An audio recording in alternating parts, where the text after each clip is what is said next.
नमस्कार प्यारे विद्यार्थियों, मयूर नोबल्स के YouTube चैनल पर आप सभी का हार्दिक स्वागत है। और आज हम कक्षा 6 से लेकर के 8 तक के जो बहुत महत्वपूर्ण टॉपिक वाक्य विचार हैं, इसका आज हम अध्ययन करेंगे जो हिंदी विषय से संबंधित हैं। तो देखिए, भाषा की जो सबसे छोटी इकाई होती है वो होती है वर्ण, और वर्णों के मेल से ही शब्दों का निर्माण होता है और शब्दों के मेल से वाक्य बनता है। तो देखिए, वाक्य विचार जो हैं ये बहुत ही महत्वपूर्ण टॉपिक जो 9th-10th क्लास के भी बहुत काम का है। तो देखिए, आगे हम इसकी परिभाषा देखते हैं। वाक्य विचार किससे कहते हैं? विशेष क्रम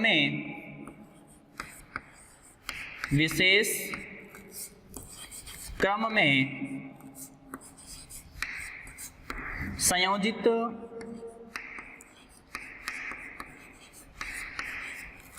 शब्दों के सार्थक समूह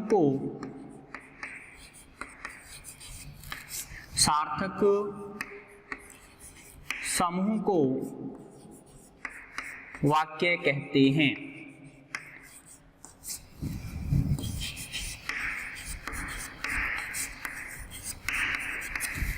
देखिए, हमने लिखा है विशेष क्रम में संयोजित शब्दों के सार्थक समूह को, सार्थक का मतलब है जिसका कोई न कोई निश्चित अर्थ हो, उसे हम सार्थक बोलते हैं। विशेष क्रम का मतलब है एक इसका जो है विशेष क्रम होना चाहिए, पहले कर्ता आए, उसके बाद में कर्म आए और अंतिम में क्रिया आए, ये इसका विशेष क्रम रहता है। जैसे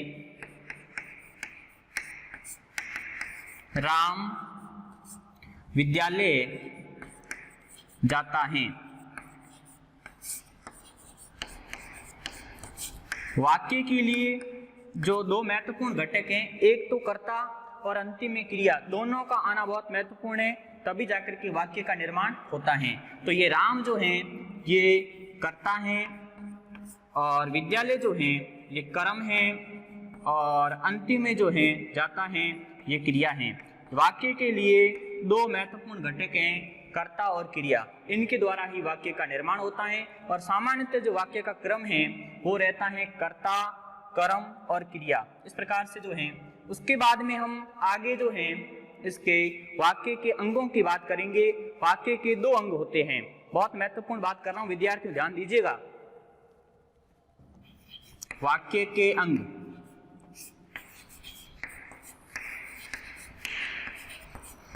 वाक्य के अंग जो हैं कितने माने गए हैं? दो माने गए हैं। पहला है उद्देश्य। पहला हमारे जो है वाक्य के अंगों की बात कर रहे हैं, इसमें हमारा पहला जो अंग है इसमें वाक्य का वो है उद्देश्य और दूसरा है विधेय। अब देखिए, उद्देश्य किसे कहते हैं और विधेय किसे कहते हैं, इसको हम परिभाषित करते हैं, फिर इसको समझने का प्रयास भी करेंगे। तो पहला बहुत महत्वपूर्ण अंग है, इसका नाम है उद्देश्य। देखिए इसकी परिभाषा, वाक्य में जिसके बारे में जो कुछ कहा जाए, वाक्य में जिसके बारे में जो कुछ कहा जाए, वाक्य में जिसके बारे में जो कुछ कहा जाए,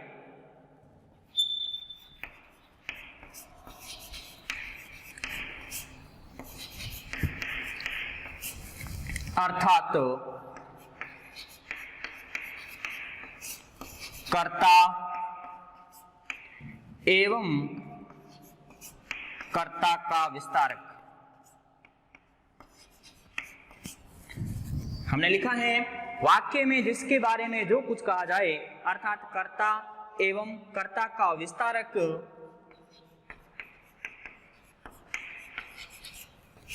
उद्देश्य कहलाता है।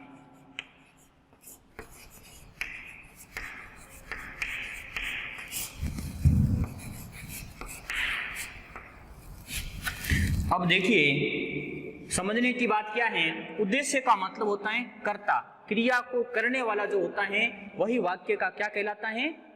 उद्देश्य कहलाता है। कर्ता को ही हम उद्देश्य कहते हैं। जैसे हम उदाहरण के माध्यम से समझने का प्रयास करते हैं। मेरा भाई प्रशांत, मेरा भाई प्रशांत धार्मिक पुस्तकें बहुत पढ़ता है।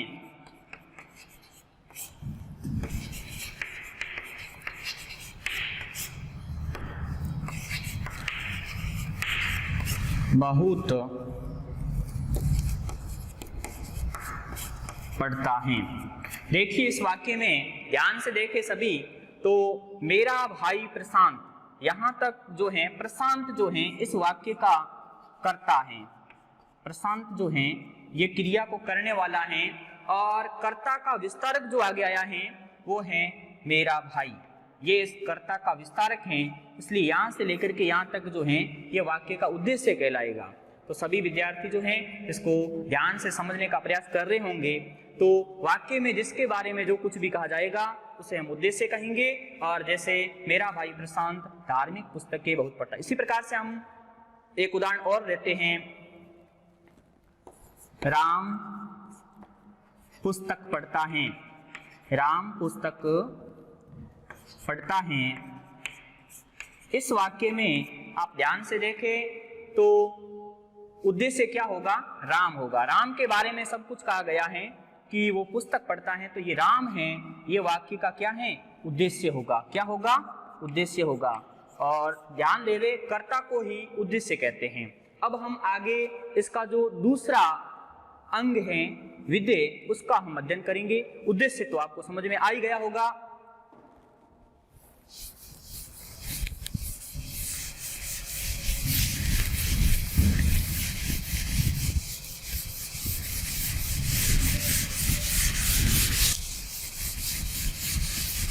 देखिए हम अगला भेद जो है उद्देश्य के बारे में तो हो गया, और अगला भेद जो हमारा है वो है विधेय।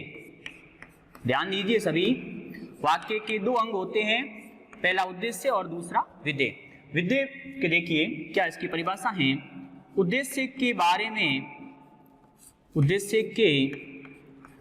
में जो कुछ कहा जाए, जो कुछ कहा जाए, उद्देश्य के बारे में जो कुछ कहा जाए उसे विधेय कहते हैं।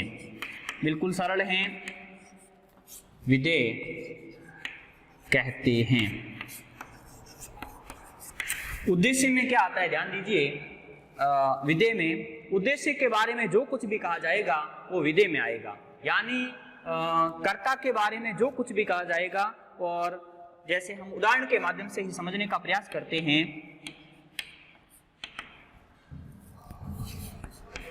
राम पत्र लिखता है, इसमें विधेय में जो है क्रिया भी आएगी और कर्म भी आएगा। कर्म का विस्तार है तो वो भी आएगा, क्रिया का विस्तार है तो वो भी आएगा इसमें। तो ध्यान दीजिए, ये जो पत्र लिखता है ये सब उद्देश्य के बारे में कहा गया है, इसलिए ये वाक्य का क्या है, विधेय है। सभी ध्यान से समझने का प्रयास करना। ये पत्र लिखता है, ये उद्देश्य के बारे में कहा गया है। उद्देश्य इस वाक्य का राम है, और राम के बारे में जो है ये कहा गया है कि पत्र लिखता है। तो इस प्रकार से ये जो है क्या कहलाएगा, विधेय कहलाएगा। अब हम वाक्य के भेदों की बात करेंगे।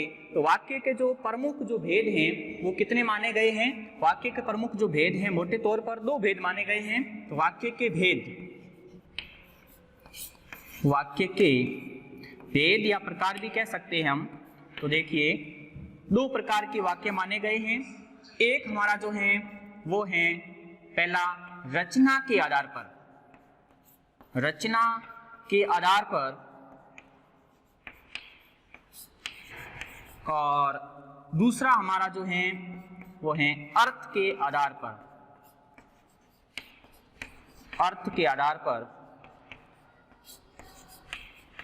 अब देखिए रचना के आधार पर आज हम बात करेंगे।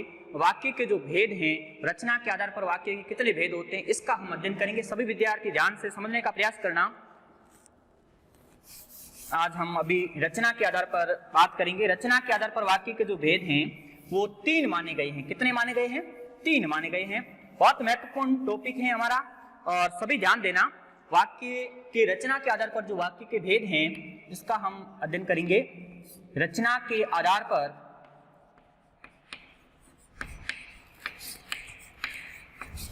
वाक्य के भेद।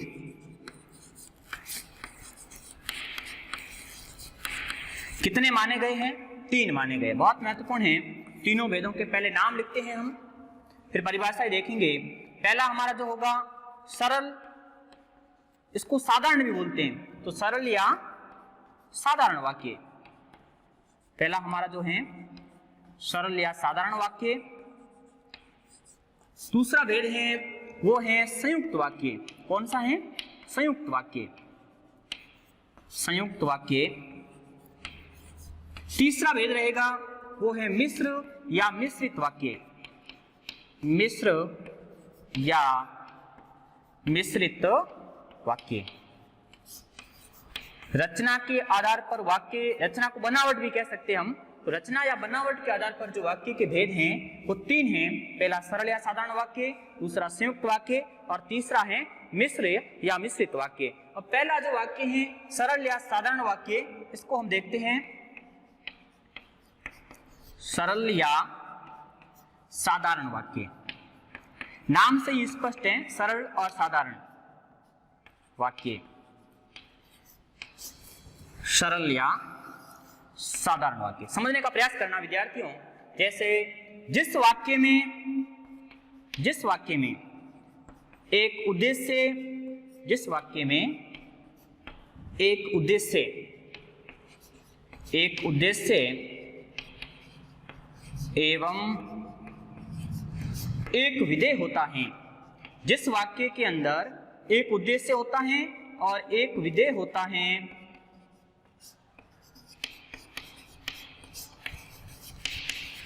उसे सरल या साधारण वाक्य कहते हैं। उसे सरल या साधारण वाक्य कहते हैं। बिल्कुल समझने का प्रयास करिए। जिस वाक्य में क्या होगा? एक उद्देश्य होगा और एक क्या होगा? विधेय होगा। तो देखिए सभी, एक उद्देश्य एक विधेय होता है, तो ध्यान दीजिए। एक कर्ता होगा और एक क्रिया होगी, और कर्म भी आ सकता है। तो देखिए बिल्कुल सरल शब्दों में है, सीता खाना बनाती हैं। इस वाक्य को हम साधारण वाक्य कह सकते हैं, क्योंकि ये सीता जो है ये इस वाक्य का क्या है? उद्देश्य है, और खाना बनाती हैं यहाँ तक इस वाक्य का ये विधेय है। जिस वाक्य में एक उद्देश्य होता है और एक विधेय होता है उसे हम सरल या साधारण वाक्य कहते हैं। इस प्रकार के वाक्य आ सकते हैं। दूसरा वाक्य, राम क्रिकेट खेलता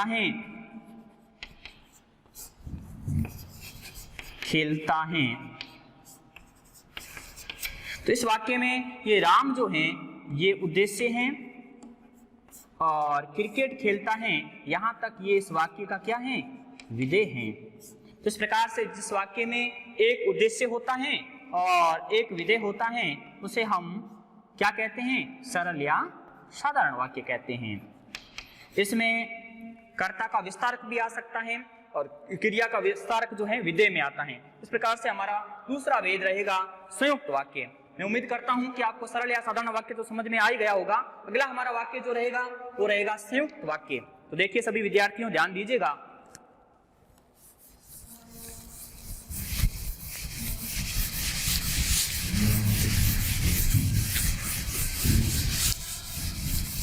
अगला वाक्य है संयुक्त वाक्य। उसके बाद में मिश्र वाक्य की बात भी करेंगे और फिर अर्थ के आधार पर वाक्यों की बात करेंगे। दूसरा वाक्य जो है वो क्या है? संयुक्त वाक्य।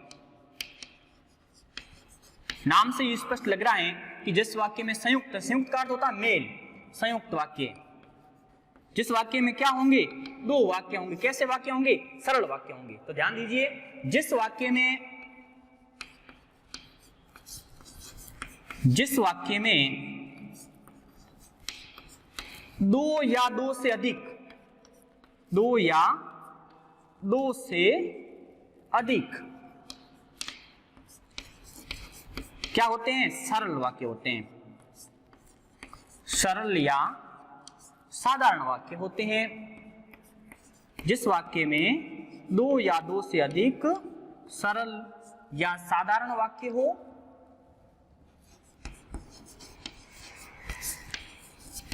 और दोनों वाक्यों के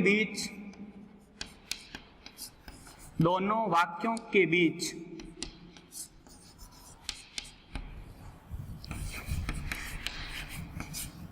तथा और एवं परंतु किंतु बल्कि आदि समुच्चय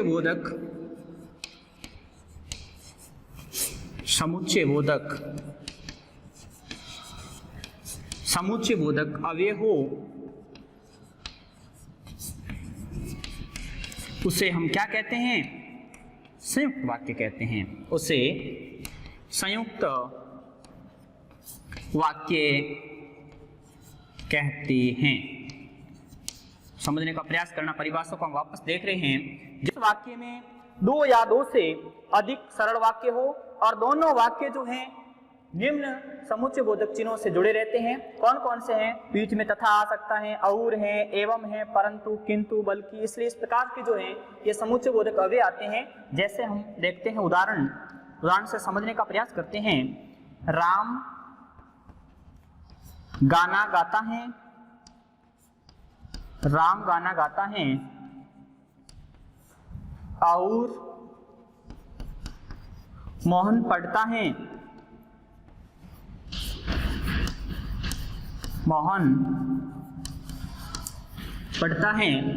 देखिए आगे, ये दोनों वाक्य जो हैं ये और से जुड़े हुए हैं। किससे जुड़े हुए हैं? और से। दोनों वाक्य अलग अलग हैं और दोनों वाक्यों को जोड़ने का कार्य जो है ये समुच्चय बोधक अव्यय कर रहा है। इसका मतलब ये वाक्य, ये दोनों सरल वाक्य हैं। देखो, ये दोनों सरल वाक्य जो हैं ये दोनों सरल वाक्य हैं और इन दोनों सरल वाक्यों को जोड़ने का कार्य जो है ये और कर रहा है। इस प्रकार से जो है अगला वाक्य देखते हैं हम।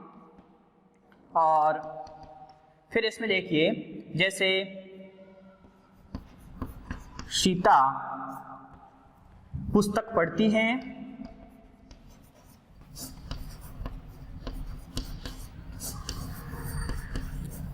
किंतु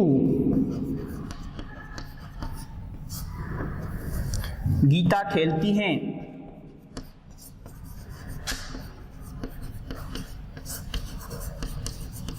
तो देखिए, ये किंतु से जुड़ा हुआ दोनों सरल वाक्य हैं। दोनों को सरल वाक्यों को जोड़ने का काम जो है वो किंतु कर रहा है। इसके बाद में हमारा तीसरा भेद, रचना के आधार पर ये अंतिम भेद है, इसकी हम बात करते हैं। अभी जस्ट ही बात करेंगे। तो देखिए, अगला हमारा भेद है वो है मिश्र या मिश्रित वाक्य। सभी ध्यान देना विद्यार्थियों, बहुत महत्वपूर्ण टॉपिक के बारे में बात कर रहे हैं। इससे संबंधित हर परीक्षा में प्रश्न लगभग आता है और ये बहुत महत्वपूर्ण टॉपिक है, तो ध्यान दीजिए सभी। अगला हमारा जो भेद है वो है मिश्र या मिश्रित वाक्य। मिश्र या मिश्रित वाक्य। देखिए, जिस वाक्य में एक प्रधान वाक्य होता है, और प्रधान का मतलब होता है मुख्य। जिस वाक्य में एक तो प्रधान वाक्य होगा, उस पर आश्रित कोई अन्य उपवाक्य हो, तो उसे हम मिश्र या मिश्रित वाक्य कहते हैं। जैसे ध्यान दीजिए, जिस वाक्य में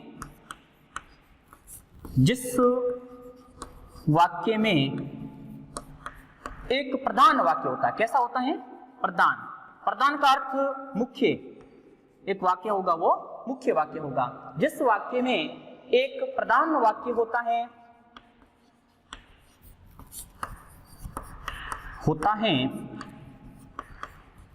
उस पर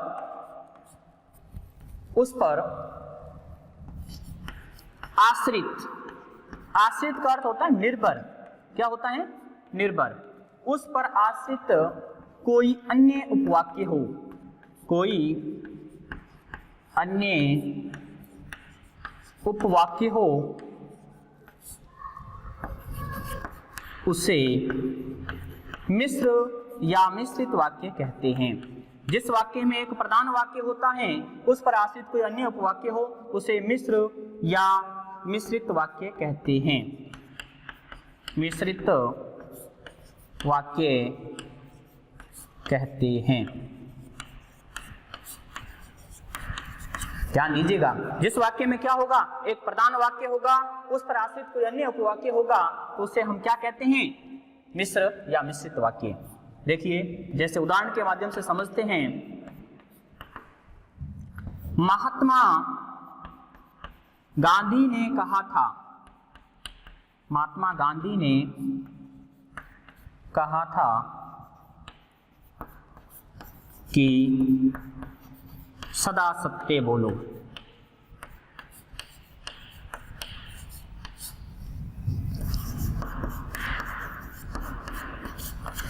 इस वाक्य को हम ध्यान से देखें तो महात्मा गांधी ने कहा था, यहां से लेकर के यहां तक जो है ये प्रधान वाक्य कैसा है, प्रधान वाक्य है।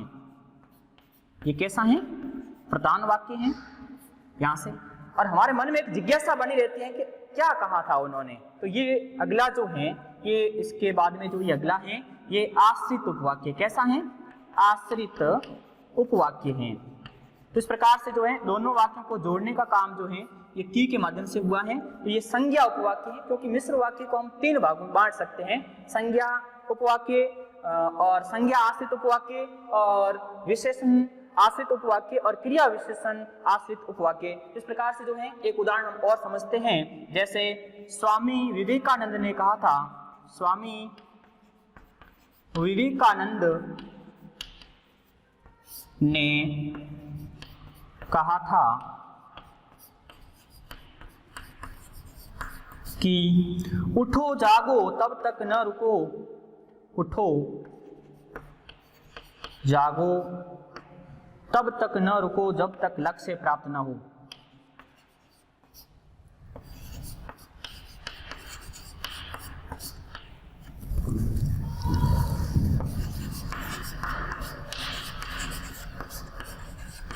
लक्ष्य प्राप्त न हो।